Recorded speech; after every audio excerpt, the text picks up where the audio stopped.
വലയിടുന്നത് 2 രീതിയിൽ നമുക്ക് വലയിടാൻ പറ്റും. അതായത് ഓരോ ചെടിയും ഇൻഡിവിജ്വലായിട്ട് നമുക്ക് വലയിടാം. പിന്നെ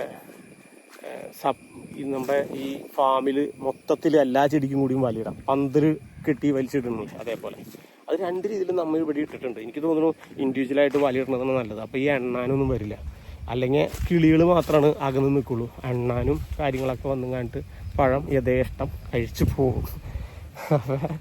അതുകൊണ്ട് വലിയ ഗുണങ്ങളൊന്നും ഇല്ല. പിന്നെ നമ്മൾ നേരം വൈകിയ കാരണം കൊണ്ടും ഓരോ ചെടിയായിട്ട് നമുക്ക് എടുത്ത് വലയിടാനുള്ള സമയമില്ലാത്തതുകൊണ്ടാണ് കഴിഞ്ഞ പ്രാവശ്യം ഈ പ്രാവശ്യം അങ്ങനെ തന്നെ ചെയ്തത്.